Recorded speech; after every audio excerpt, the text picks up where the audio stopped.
All right. Good evening, everyone. Thank you for joining us and welcome to Anderson House.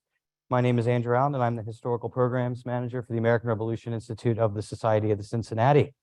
The American Revolution Institute promotes knowledge and appreciation for the achievement of American independence, fulfilling the aim of the Continental Army officers and their French counterparts who founded the Society of the Cincinnati in 1783 to perpetuate the memory and legacy of the American Revolution. In addition to tonight's program, the American Revolution Institute fulfills that aim by supporting advanced study, developing exhibitions and other historical programs and tours, advocating historic preservation, and providing resources nationwide to classrooms that benefit teachers, students, and scholars alike. Since 1938, the Society of the Cincinnati has done all of this work from right here at its headquarters, Anderson House, a National Historic Landmark that was completed in 1905 as the winter residence of Lars and Isabel Anderson here in Washington, D.C. Tonight's Authors Talk, a program that is made possible in part by a generous gift from the Massachusetts Society of the Cincinnati, features Norman Donoghue discussing his recent book, Prisoners of Congress, Philadelphia Quakers in Exile, 1777 to 1778. And that was published recently by the Penn State University Press.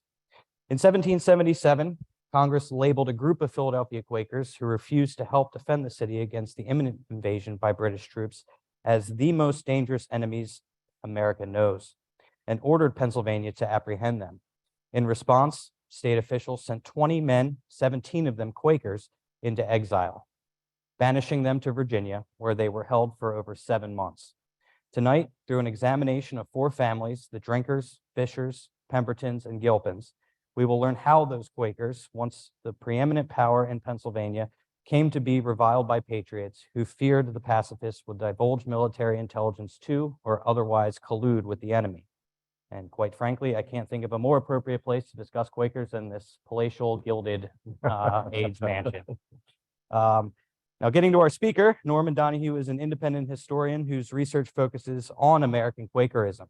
A lawyer for more than 30 years, he is the co-founder of the Philadelphia Volunteers Lawyers for the Arts and has been a board officer for the Princess Grace Foundation, a nonprofit organization dedicated to identifying and supporting emerging talent in theater, dance, and film in the United States in tribute to Princess Graces of Monaco. He also has served as a board officer for Philadelphia's national celebration for the Bicentennial of the Constitution in 1987. But before I turn things over to our speaker this evening, the usual housekeeping items are in order for our friends on Zoom this evening. Following tonight's Authors Talk, there will be a question and answer session, so please feel free to submit your questions at any point during the presentation by using the Q&A function that can be found at the bottom of your screen, and we will do our best to incorporate them with our live audience questions. Should you have any technical related questions or comments, those can be submitted through using the chat function, and one of our staff members will be monitoring that and will do their best to assist you. So without further delay, please join me in welcoming, for the first time to Anderson House, Norman Donoghue.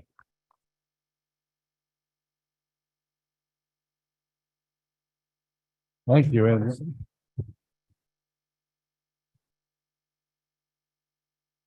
Thank you, Andrew, and thank you all for coming tonight.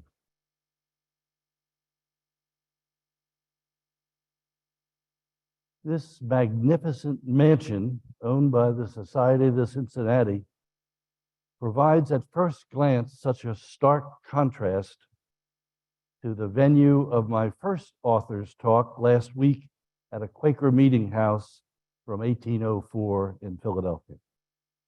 That red brick building with dozens upon dozens of hard wooden benches sits on top of a burial ground, which served the Religious Society of Friends, popularly called Quakers, since 1701, and includes the final resting place of many of the men and women of the Quaker faith who played real-life characters in the story I have had the honor and privilege to tell in my book.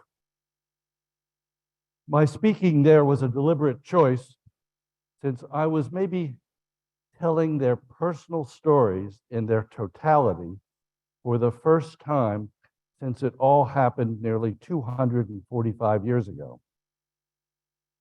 Today, there is a very different reason that this magnificent place is also appropriate for my book, but I shall keep you a little bit in suspense as to why and to which man this venue harks back. I now call this story the longest kept and the best kept secret of the American Revolution in Philadelphia. When I turned 50, I read Philadelphian Catherine Drinker Bowen's memoir, Family Portrait. She related that her father, Henry Drinker, at the turn of the last century, a brilliant lawyer and engineer, president of Lehigh University, and an Episcopalian, was descended from an 18th century namesake, Henry Drinker, a central figure in my book. To Bowen's father's great chagrin, this earlier Henry Drinker and 19 others had been exiled from Philadelphia to Virginia, Bowen wrote, for refusing to bear arms in the Revolution. This statement took my breath away. I knew it had to be for much, much more than that. Contemporary Pennsylvanians knew that Quakers were pacifists. I filed Bowen's comment away for investigation on a future day. 15 years later, when I was retired the second time, I started in. During the Revolutionary War, most people knew about the Quaker exile, but they only knew a small sliver of it. Until now, no historian has written a full examination of the extended Quaker exile episode, and only a rare few scholars have known a fraction of what I will make accessible to a wider public through the book. You'll truly be among the first to know. I'd like to read from the introduction. The last days of February 1778 brought rain, snow, hail, and ice to the frontier town of Winchester, Virginia, where a group of Quaker men had been held since their banishment from Philadelphia 6 months earlier. Forcibly torn from their families, friends, and useful lives, the 18 remaining exiles, a dozen of whom were leaders in the Philadelphia yearly meeting of the Religious Society of Friends, and members of an elite cadre of transatlantic merchants. Men with large city residences, second homes in the country, fine carriages, previously among the wealthiest Philadelphia taxpayers. But now they found comfort only by trudging several miles from their separate places of confinement through ugly winter weather to join together in worship.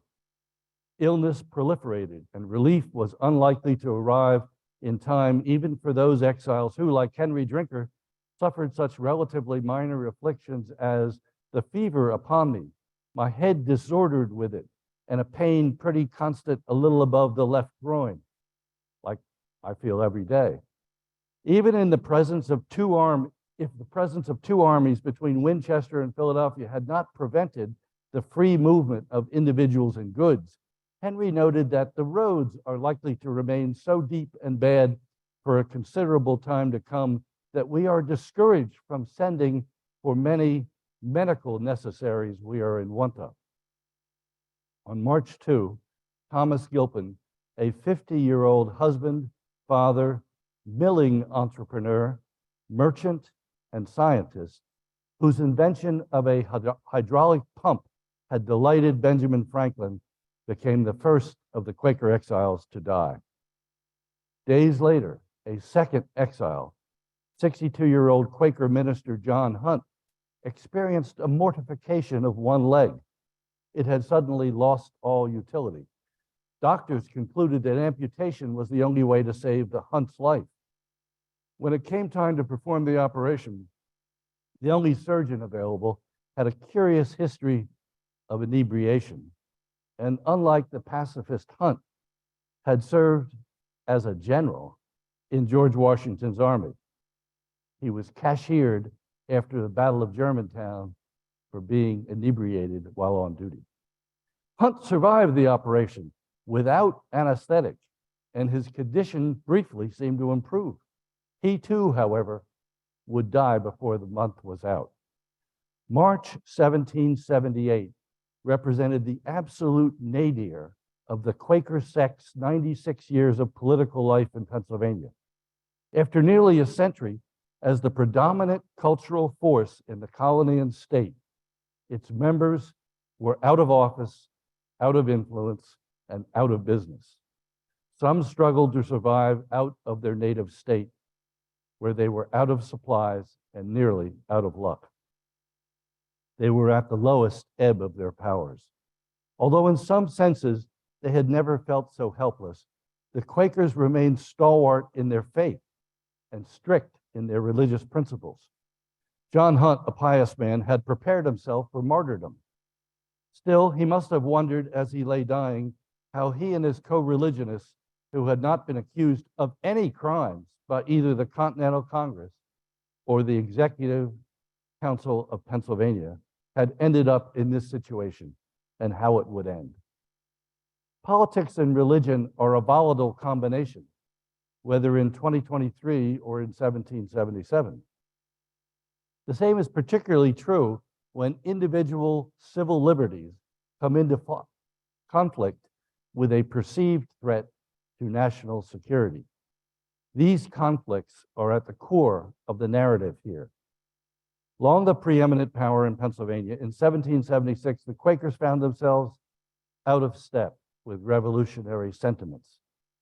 Though the general population was well aware of their refusal to bear arms, to patriot leaders, this minority religious sect, only 15% of the population of the city of Philadelphia, now constituted a serious, persistent, and perhaps existential security threat to the new republic and the state in which they lived. On September 11, 1777, the Second Continental Congress and the government of the newly organized state of Pennsylvania exiled 20 men. 17 of the exiles were Quakers. 2 of them were former Quakers who had been disowned, and 1 was a never Quaker. Their objections to the Revolution and the war were sincere, religiously rooted, and courageous. Though they were never formally accused or convicted of any crime, the exiles were arrested and summarily banished, with no chance to be heard in their own defense for an indefinite period to a frontier village in Virginia. They were also stripped of traditional rights held sacred for centuries, particularly that bundle of rights embodied by habeas corpus, the right to be heard by an impartial judge and released if he found them to be illegally arrested, which the Quakers strongly believed was the case. Ironically, delegates to the Continental Congress had just spent 2 years demanding that the British respect the fundamental rights and liberties of free men in Boston and elsewhere. Consciously or not, patriots borrowed from the authoritarian playbook of those against whom they were rebelling, as we shall see. The questions raised by the book are many, but the major ones are these. What can you do when your city is about to be invaded by the most effective army in the Western Hemisphere, and among your neighbors you suspect but cannot prove there may be powerful people who favor the enemy and they've told you they are neutral? What duties do citizens owe their duly elected government? And what level of protection of the law does that government owe to supposed citizens who refuse it any show of allegiance and refuse to share in its burdens by paying taxes? Can people claiming the high moral ground by insisting that they were just following strict religious principles expect others to ignore the political implications of their actions? To what extent do governments during wartime have the right to restrict the rights of certain groups when they feel it is necessary for public safety and/or national security? This was indeed a confusing time, illustrating what historian Gary Nash called the messiness of the American Revolution. Prisoners of Congress tells this story of the American Revolution in Philadelphia from the vantage point of 4 Quaker families affected by the exiles. The Pembertons, for which we have 3,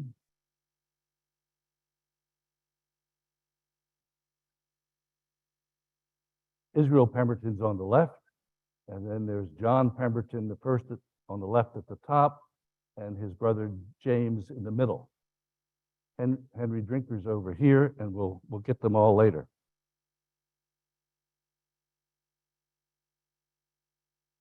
So first I'll give you the geography of what happened, pointer. So here's Philadelphia, and here's Winchester, Virginia. This is Maryland, Pennsylvania, New Jersey, and Delaware. General Howe had brought his 15,000 troops up here where they first met George Washington at the Battle of Brandywine. So there were lots of soldiers all over here. So in order to avoid leaving Philadelphia to go to the soldiers, they took this long circumference route around there. And later, when they left, they came back through Maryland to York, Pennsylvania, and Lancaster, Pennsylvania, Downingtown, and back to Philadelphia. Yeah. So we saw Israel Pemberton.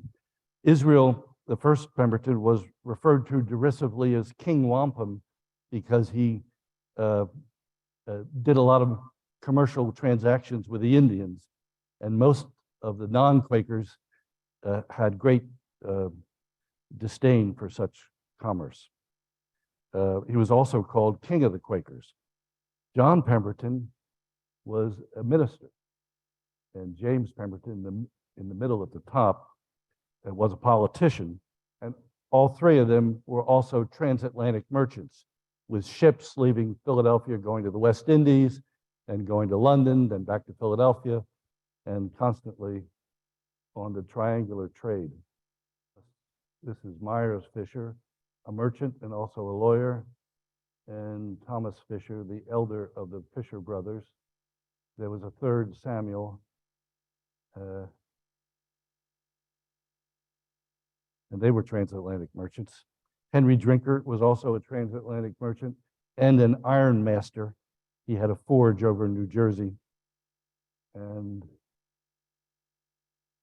this is Elizabeth Drinker, his wife, and Myers Fisher's wife, Sarah Redmond Fisher. The 4th family, the Gilpins, appear to have no extant images. Prosperous Quaker merchants had been among the leaders in the colonial opposition to Parliament over the Stamp Act of 1765, and even later protested vigorously in response to the partial repeal of the Townshend Act. But when these men saw the conflict move away from economics and trend toward war and a violent break with England in 1774, they began to step back from further political involvement or leadership, just as they had at the outbreak of the French and Indian War in 1756.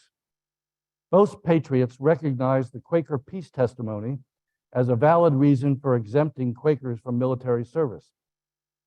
But now, the military forming to defend the city insisted that the pacifists pay for that privilege. Quakers, however, adamantly refused to participate in the common defense of the city, state, and nation in more than a dozen documented ways. They also refused to pay for the privilege of exemption. They rejected the continental currency, and they refused to affirm their allegiance to the new government. They even refused the government's request that they donate blankets, for which compensation was offered, to comfort the soldiers who were sleeping in nearby camps. This may have been a tipping point. They refused as well to yield up the lead in the weights of their tall case clocks and their gutters. Quakers also continued to sing the praises of their history of prosperity within the British Empire, never evincing any interest in changing the colony's status, certainly not in a violent way, all to the increasing anger and resentment of fellow citizens. Among those whom Quakers angered were some of the most prominent patriots. In the 3rd edition of Common Sense, Thomas Paine, expressly by name, accused future exile and Quaker minister John Pemberton of treason. In the American Crisis, he suggested that Pemberton and others who shared his views should be taken into custody. As early as 1775, John Adams, who had a personal bone to pick with Quakers, argued that the patriots should have already arrested every friend to government, that is a Quaker Tory, on the continent and held them as hostages for the poor victims of Boston. The exigencies of war soon ignited the situation. The Militia Act of March 1777 required men either to serve in the militia or provide a substitute, or the money to pay a substitute, neither of which the Quakers could in good conscience do. The relative wealth of Quakers, combined with their refusal to pay fines for not bearing arms, exacerbated patriot resentments. Patriots seized furniture from Henry Drinker and other Quakers for non-payment of taxes and fines. Patriots also decided that men in Pennsylvania should have to pledge their loyalty publicly. The Test Act of June 1777 required all white men over age 18 to take a formal oath of allegiance, pledging fidelity to the newly organized state of Pennsylvania and also disavowing the authority of the king and parliament. Quakers had the option to affirm rather than pledge. Failure to comply with that law was not in and of itself a crime, but often resulted in the deprivation of important civil rights as voting, buying and selling property, holding public office, and bringing lawsuits. While patriots said the Quaker leaders were arrested for not signing the oath of allegiance offered to them, the law provided no such penalty. By the summer of '76, Pennsylvania council members had also begun to swear warrants to arrest and secure those who were hostile to the new government without alleging the person had committed any crime, with no more than the charge of, quote, being a person strongly suspected of practices hostile to the states of America. They ordered commitment to the state prison. The Pennsylvania Council had also warned the disaffected, including Quakers, with a snide way of speaking starting in December '76, that it is the opinion of this board that every person who is so void of honor, virtue, and love of his country as to refuse assistance at this time of imminent public danger may justly be suspected of designs hostile to the freedom of America, and such persons ought to be confined. Patriots also began keeping a list of those not complying with their government's requisitions or other war measures, which I call the hostiles list. This list of people hostile to the new government eventually included hundreds of men. Future exile Thomas Gilpin was among the first names on the hostiles list. Patriot agents broke the locks on his warehouse on May 10th, 1777, and unsuccessfully searched his home and store for requisitioned goods hidden from patriots. Quaker sufferings mounted through the summer of '77.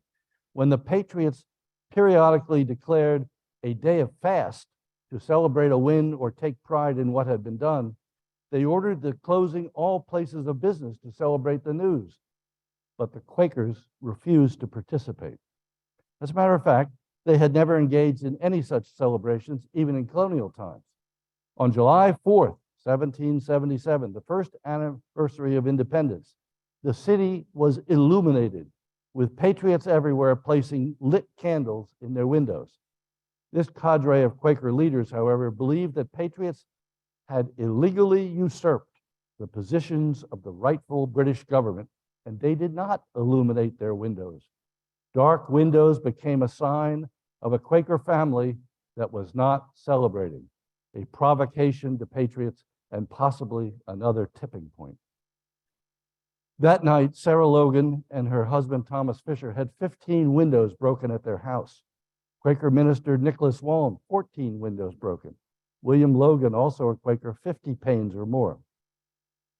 Elizabeth Drinker recorded, quote, a great number of windows broke, quote, at her home. As overzealous patriots rioted outside his home, future exile Elijah Brown remembered that it was as if he were in a jail. in an apartment in which my chambers were hourly woken by the clanking of chains and bolts and iron doors. That night likely spawned in his son, Charles Brockden Brown, then age 6, the seeds of the nation's first Gothic novels he would write in ensuing decades. It was a scary night for this group of dissidents and their family. Since early April 77, the city had stood on alert for a potential invasion by General Sir William Howe and the British Army. After a long wait to see what General Howe would do, on July 23rd, the Continental Congress learned that over 200 ships carrying British troops had left New York for points south. On August 25, General Howe's forces landed at Head of Elk, Elkton, Maryland, within scant miles of Delaware and Pennsylvania state lines. Days later, the Continental Congress received a letter from Major General John Sullivan of New Hampshire, who claimed to have evidence that Quaker members of the Spanktown Yearly Meeting in Rahway, New Jersey, had purportedly transmitted military intelligence to the British. These so-called Spanktown papers were clearly fake news. A Spanktown Yearly Meeting did not even exist, and they were not written in the Quaker style. Yet, they became the pretext for an attack against all Quakers in America. Congress insisted the Spanktown papers be printed in all the newspapers, along with Quaker internal policy statements that made them look as if they might be acting hostile to the new order of things. The Quakers were unable to get even a basic hearing, much less a rebuttal printed, all of which made them look bad. Congress charged a 3-man committee on spies, the most important member of which was John Adams, to consider Sullivan's charges. Its hastily composed report by 3 lawyers over a mere 4 or 5 hours, delivered to the full Congress later that day, concluded that a large number of Quakers were enemies to America, who, if given the chance, would surely collude with the British to undermine the patriot cause. Translated into today's language, the committee identified these men as a serious threat to national security. The quickly assembled report went on to recommend that certain named Quaker men in Philadelphia, none of them mentioned in the papers, be arrested and confined and their political papers seized. The following day, Congress instructed the Pennsylvania Executive Council to apprehend and secure the 11 men Adams's committee had named. The Pennsylvania Council added its own 30 names to the list and eventually decided to arrest 41 men. But in none of the cases did it allege any specific act worthy of arrest. Indeed, no direct accusations of criminality were ever made. Nonetheless, the arrests began on September 2, with general warrants signed not by a judge, but by the council. In an unusual meeting, the council, which was the executive function of the state, chose a specially assembled group of 25 militia members instead of the sheriff to carry out the arrests, suggesting that its members understood the irregular nature of these arrests. Among the militia officers in the arresting party were 2 outstanding figures in Philadelphia history. First, Colonel William Bradford, the patriot printer, whose own forebears had been Quakers and printers to William Penn, but were later run out of Philadelphia by the dominant Quakers and had settled in New York, where they changed religious affiliation and again became prominent printers. His son would later become the 2nd Attorney General under Washington as president. Secondly, assigned to execute the arrest warrant against Quaker minister John Pemberton was Captain Charles Wilson Peale, the famous portrait painter who founded the first museum in Philadelphia.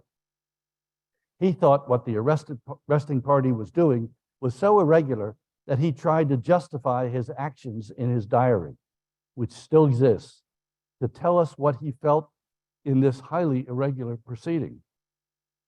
Months later, he was to physically eject from her house the wife of the chief loyalist, Grace Groudon Galloway, so the patriots could use the house for diplomatic purposes. The arresting party offered to many of its targets the first of several oaths, any one of which, had the Quakers been willing to sign them, would have allowed them to avoid arrest. Only 8 out of the 41 men, mostly non-Quakers, on the hostiles list took the oath and accepted parole. Soldiers searched the patriot desks for political papers, sometimes smashing their desks. They seized some Quaker testimonies or policy statements and minutes of meetings.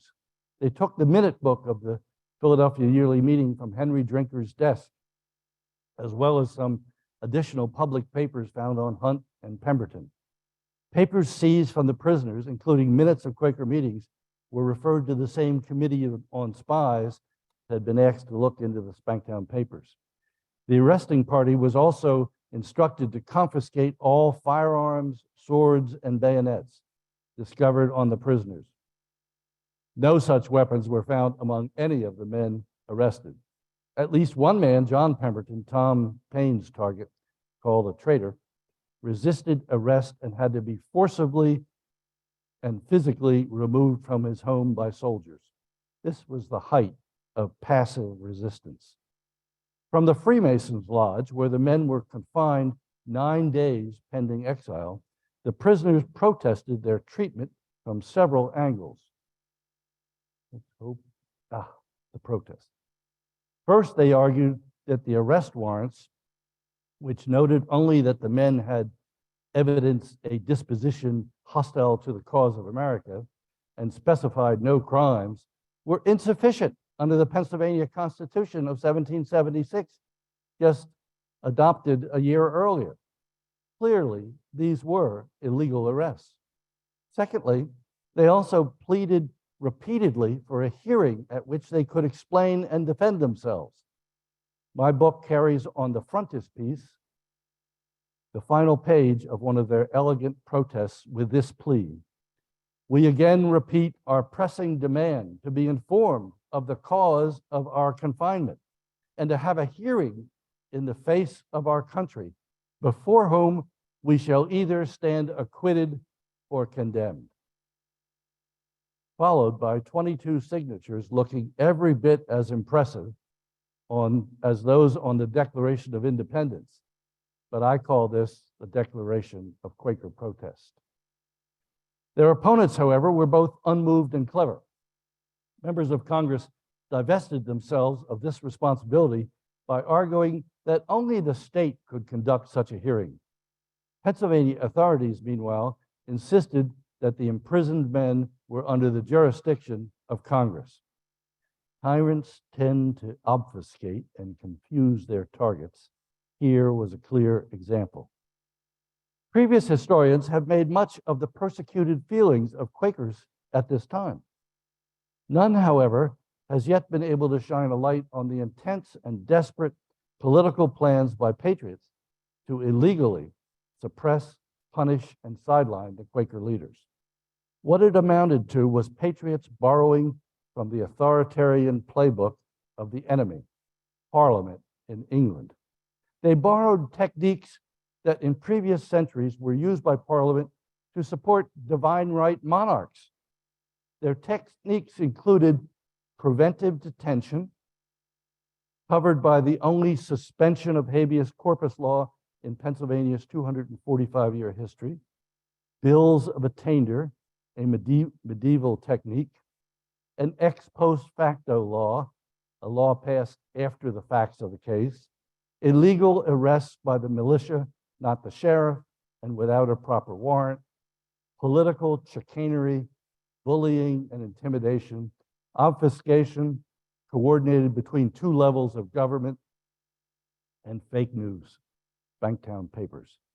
They effectively triple silenced the Quakers, refusing them a hearing by Congress, by the state, and by the courts.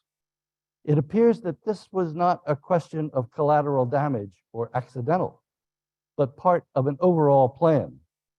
Although we do not know the planners, it was a plan, I believe, such as American lawyers trained at the Inns of Court, in particular the Middle Temple in London, and there were several of them in Philadelphia, were capable of constructing.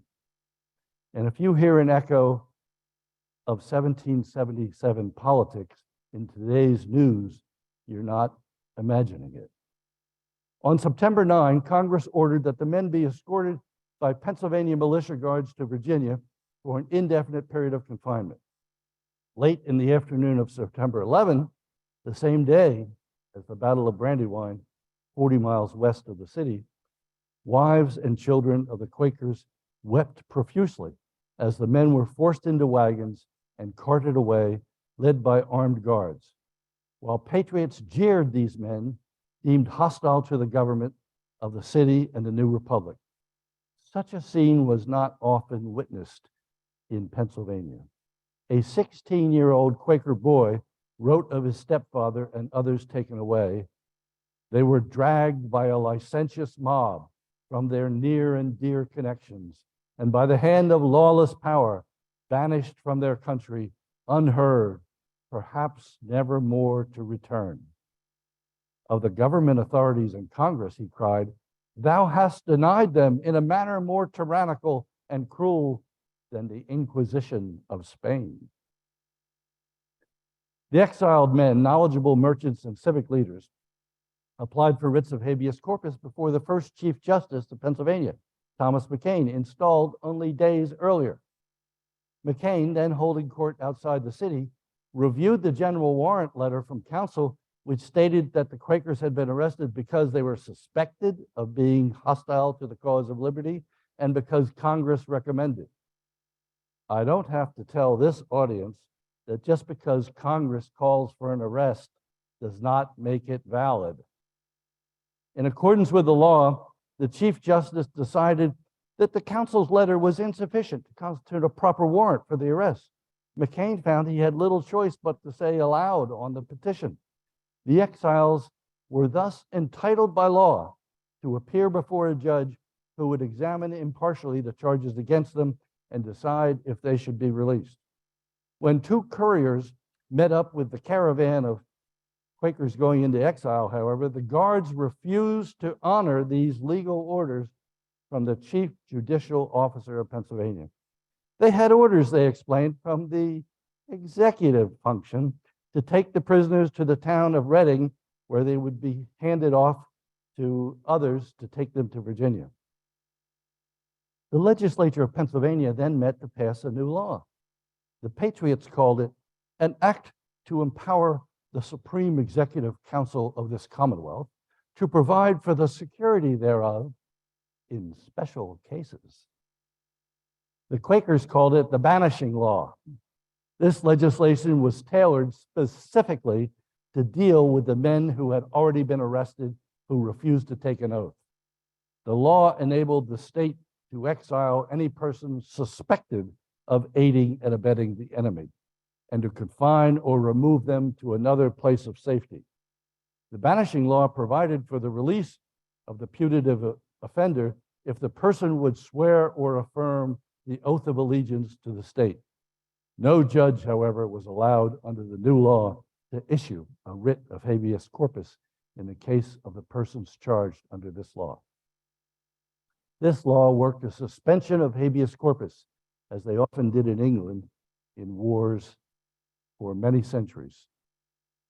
This was the only instance ever in 245 years of Pennsylvania law. During this time, the few Quaker men left in British-occupied Philadelphia decided to launch an asymmetrical peace offensive by sending 6 weighty Quakers, the most pious ones, to visit on horseback the generals of the two armies, a rare, maybe the only, third-party peace effort made during the entire Revolutionary War. They were sure that the armies would look up to at least one of the weighty Quakers. He was nearly 7 feet tall. a man named Warner Mifflin from Delaware. Days later, General Washington likely sent his favorite younger brother, John Augustine Washington, to visit the pariah Quaker exiles in Winchester. And the commander-in-chief also scooped up off the battlefield and returned to General Howe his little lapdog, who had gotten lost at Germantown. He was returned to Howe under a white flag and with a polite note. Despite any discomfort its members may have felt, both Congress and the Council remained intransigent for 6 more months, rebuffing the over 35 protests, by my count, received from the exiles and their supporters. 6 months during which the exiles were subjected to the illness and privation described at the beginning of this talk and discussed in detail in the book.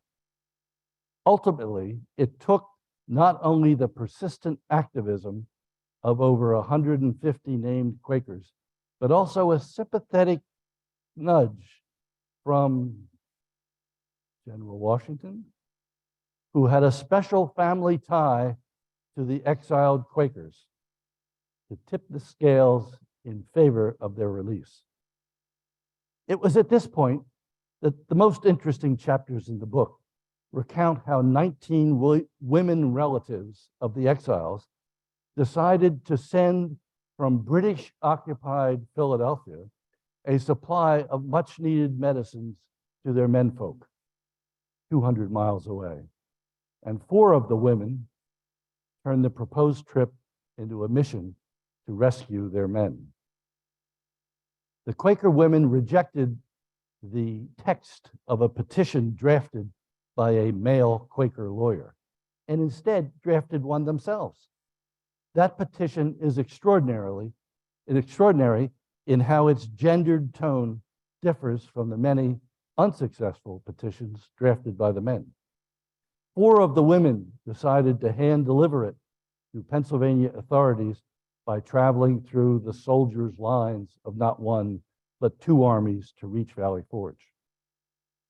There, the commander-in-chief, George Washington, having been briefed by his security staff on this unusual delegation, received them cordially.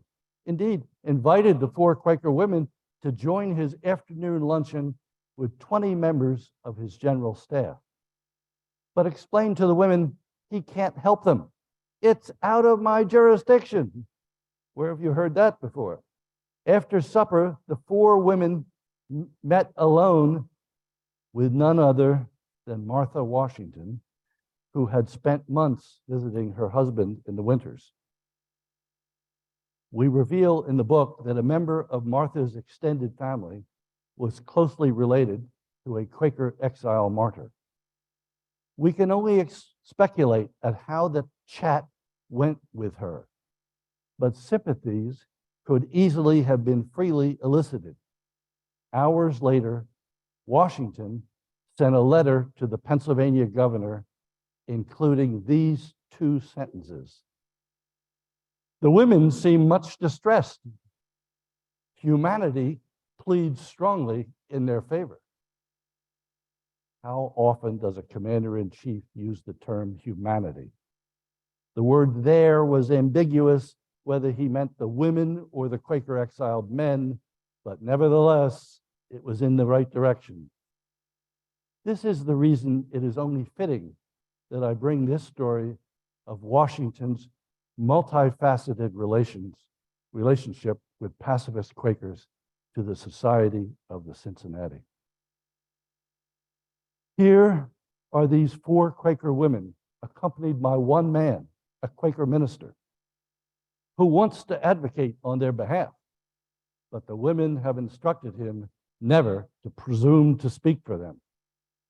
The women then travel to Lancaster, the temporary seat of Pennsylvania government. It was uncommon in the 18th century for a group of women to take up a political cause and publicly pursue it face to face with men. But unlike other religious denominations of the time, these Quaker women had much freedom in their religion and had considerable experience thinking and acting alone. They met there patriots who Elizabeth Drinker noted smile only from their teeth outwards. As the women negotiated compromises, their courage and their story will etch a striking image upon the mind. The Pennsylvania Council now feared that the dangerous example which the further continuance of the prisoners in banishment may afford on future occasions, which has already given uneasiness to some good friends of the independence of these states. In the face of opposition, even among patriots, the governor and the council found that banishment upon suspicion alone only set a dangerous legal precedent. Unless Congress could provide a reason for the exile to continue, Pennsylvania authorities desired that the jurisdiction of the exiled men be returned to them and the men themselves returned to Pennsylvania. We are then left with these questions. How did the patriots justify the seemingly blatant hypocrisy inherent in their treatment of Quakers? Were patriots guilty of overly zealous political chicanery, a betrayal of their own cause? Or were the patriots savvy strategists in finding a path to avoid collaborators, perhaps naively, causing worse harm from a tyrannical enemy, even if it meant using an illegal and unconstitutional ploy because so much was at stake? Did the ends justify the means? These are the hard questions that Pennsylvanians and citizens more broadly of the new republic faced in 1778. Read the book for the exciting denouement. That's all I have.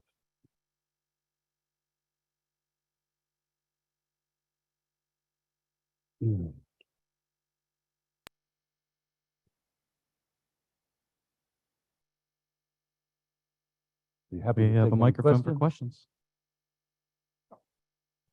questions. Given the independence of the states at the time, was there anything in the Virginia documents that discussed this? Virginia being the people being told to hold these Quakers. Was there Right. any discussion in that state about the situation? So when the Quakers got to Virginia, the first thing they did was, let's protest to the local authorities. And it was Governor Patrick Henry. He had already been warned by one of the men on the committee, Richard Henry Lee, who had written him a letter saying, these Quakers are very difficult and nefarious. Be careful of them. And he had already sent out word to counties where there were lots of Quakers saying, watch them carefully because they may have political agenda. And we want to be very careful of our Quakers. So there was already a lot of anti-Quaker sentiment in Virginia. In one case, they took 11 Quaker young men who refused to join the military, and they strapped muskets to them so they couldn't get them off, and made them walk to Philadelphia to join Washington's army. When they got there, General Mifflin, who was an ex-Quaker, intervened and told Washington about it, and Washington said, let's have no more of that. Send them back. Of course, they had to walk back to Virginia, but yes.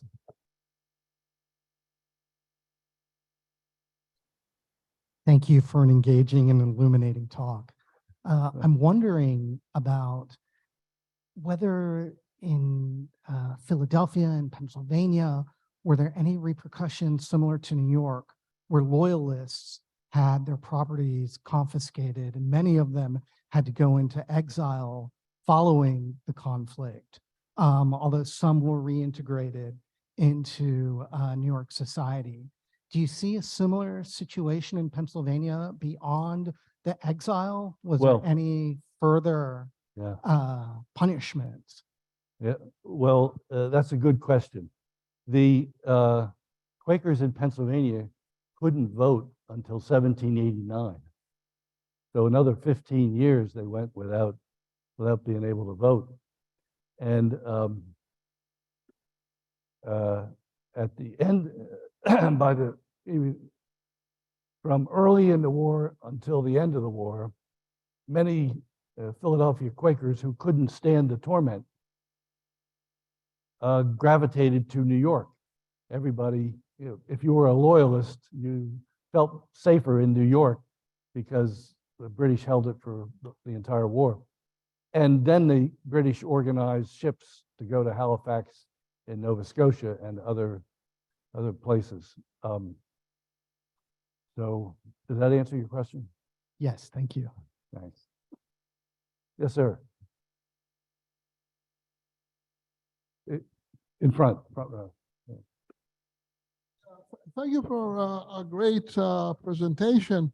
Revolutionary War historians claim that the British victory at the Brandywine was due to support they got from Tory sympathizers. And the battle itself consisted of a diversionary action by the Hessians at the river itself, with flanking simultaneous action by General Howe, General Cornwallis behind the Continental Army, and then a major defeat, and so on and so on. So is it possible that the Quaker used as a scapegoat for that defeat? The Quakers themselves were neutral. They were not, taking any side, but it's possible the Quaker used as a scapegoat for that defeat. Well, that's a really good question. The Quakers claimed that all of us, there were 25,000 Quakers in southeastern Pennsylvania, all of us are neutral. Fact is, they couldn't control everybody. Some of them went to work for the British Army. Some of them went to work for the Continental Army. They said they were all neutral and they wouldn't fight. So their neighbors began to suspect there's a lot of inconsistency in here, maybe hypocrisy. The other thing is your question hits a nerve for me, because I spent a year studying the Battle of Brandywine, and there were indeed two Quakers, John Jackson Jr. and Curtis Lewis, who were recruited by Joseph Galloway, the chief loyalist, who was riding with General Howe, and they came the night before the battle, and they were sent out to do reconnaissance that night. They reported back at 4 in.the morning and told the general, how they saw the disposition of American men, and then they led them on a route to the north, which went over 2 fords over the Brandywine that Washington didn't even know about. He hadn't been fully briefed. He got no support from the Quakers, which made him pretty angry, but in the end, he was bigger than that. But when I got to publish the book, they thought Brandywine isn't connected closely enough to the Quaker exile to include it in the book, so shave it out. So I lost that chapter, but it's a good story, and you knew it. Right on. Yes.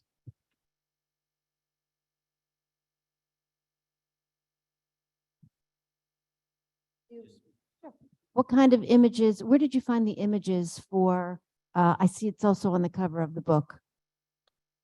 Could you restate that The again? images, the silhouettes, and Yeah. the paintings of the people Right. that you mentioned here. Where did you find them? Both the Friends Historical Library at Swarthmore has a great collection of silhouettes, and so does the Historical Society of Pennsylvania. And there was a 4th Fisher brother who the father sent to England so he wouldn't get in trouble for his Tory views locally. he bundled him on a ship, quickly got him out of the country. And there he had a portrait painter, a young portrait painter, paint his portrait. That portrait painter, 20 years later, came to Philadelphia and painted some of the other members of the exiles. The first try with the publisher for a good art cover, they didn't get it right. But the second time, they really landed on it. And I told them to use the silhouettes. They put them on top of Independence Hall, and everybody seems to like the cover. So thanks.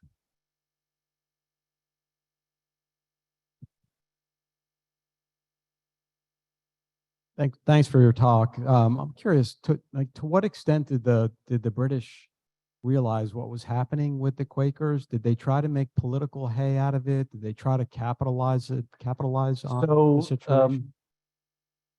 William Howe, the general, and Richard Howe, his brother, the admiral, who were in charge of the British end of the war, were also commissioned by the king as peace commissioners as well. So if they could settle it amicably, that was, they were supposedly had the power to do that, but you know how these powers are, and it wasn't very complete. Now I forget the first part of your question, but I was getting to it. Just to what extent did the Brits realize what was happening with the Quakers, with this whole situation that you described? So Richard Howe employed Ambrose Searle, S-E-R-L-E, who kept a diary, and he was their loyalist outreach secretary. So when they were in New York, he would write columns for the newspaper with a loyalist tinge. And when he came to Philadelphia, he was supposed to, get into the Quaker community and find out what's going on. And he knew all of that, and he thought, they were forcibly led out of the city, and that was a shame, and all this kind of stuff. And he would get out of them as much information as he can. And when the exiles were released and came back to town, one of them went to see him and gave military intelligence, although we didn't know anything about it until 120 years later when the diary was published. So they knew those tricks. And of course, they would offer any kind of royal preferment for somebody who would help persuade people to settle on terms that were favorable for the Brits. Thank you.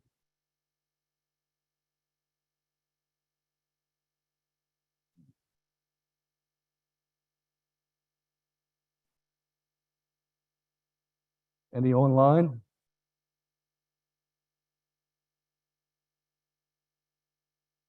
We have a question. You may have stated this earlier, but I don't think you did. Are you descended from any of these people? No. No. All right. And then the second question is, where do you get most of the documents pertaining to this topic? Well, in the Philadelphia area, there's Haverford College, which was a Quaker college, and Swarthmore College, Quaker college. They have enormous resources. And the Quakers, because so many of them kept a personal diary, and it revealed what kinds of things were happening in their own vicinity, there's a great wealth of information about the revolution because of that. So also the Historical Society of Pennsylvania has a big Quaker collection too. And there was also a small library up in Bucks County called the David Library of the American Revolution. And they had 5,000 volumes, and you could walk through the stacks and pick out a book that suited your fancy. But now they've merged into the American Philosophical Society, which has another pretty good collection of everything that happened in Philadelphia during the Revolution. So Yeah. Very good, thank you. And we seem to have a fourth grade teacher on here who says this may be a strange question, but it is certainly not. I can guarantee that. Did Quaker families have any issues with their children wanting to support the patriots? If so, how was that handled? Knowing that the children most probably were born in the colonies, did they have? I'm sorry, I can't hear that. Oh, I'm sorry. She would like to know, did families have any issues with their children wanting to support the patriots? And if so, how was that handled? Knowing that the children most probably were born in the colonies, did they have such a strong alliance to Great Britain? Well, it's a good question. The Quaker families believed in a guarded education, so that it was mostly within the religious sect. Secondly, they tried to keep their children away from anybody who was a military man.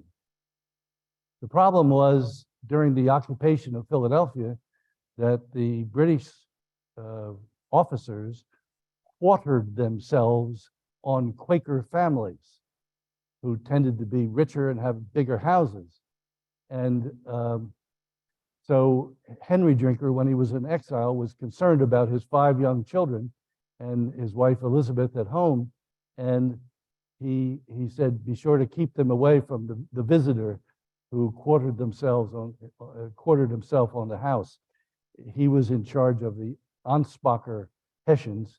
And in another instance, an officer was quartered, and he gave the young boy interested in military, as many young boys are, a little keepsake. And 150 years later, that was discovered, but it was just another way that if the soldiers could get an influence on a young child, it lasted. It was something that was binding. Thank you. And we have another question. Is there any historical acknowledgement, such as historical signage in present-day Winchester, Virginia, in regards to the banishment of these Quakers? Is there any what? Is there any historical acknowledgement, such as an interpretive yes, sign? absolutely. A lot of people in the Winchester area know about this. And in the graveyard of Hopewell Friends, which is 4 miles north of Winchester, are 2 unmarked graves of 2 of the exiles who died as martyrs during their exile from Philadelphia. They weren't tortured or anything. It was a very loose confinement, but none of the Quakers would escape on their own because number one, they wanted to act as a group and not go freelancing. And number two, if they escaped or something, which was easily done, people would doubt their word about everything else, and they couldn't stand that. They had their integrity to lose if they did, and that was the thing that they valued the most. Great, thank you. And I'm going to throw you a softball to kind of bring things home here. What induced you to write the book and to start the research on all of this? A lot of things. So when my mother dropped me off at preschool at the age of 5, she said, these people don't believe in war, and it was a Quaker meeting house. And that stuck with me. And it began a lifelong interest in Quakers. I didn't want to become a Quaker. Matter of fact, I thought it takes a lot of courage to be a pacifist, and I didn't think that was a route that I wanted to follow. The other thing is, after I finished writing the book, I was doing some research online about where I grew up the first 6 years. And it turns out that the house I grew up in, which was an 18th century stone house that my dad bought as a fixer-upper, it didn't have a roof, and he knew how to put a roof on it, had been a way station for Henry and Elizabeth Drinker coming from Lancaster through Downingtown to Philadelphia. And I can't explain that, but it's stranger than fiction. I think that's a great place to wrap up. Norman, thank you very much for everything. Thank you all for coming out. Thank you all for joining us on Zoom and for your continued support of our mission. And we will see you next week. Thank you very much. Get home safe.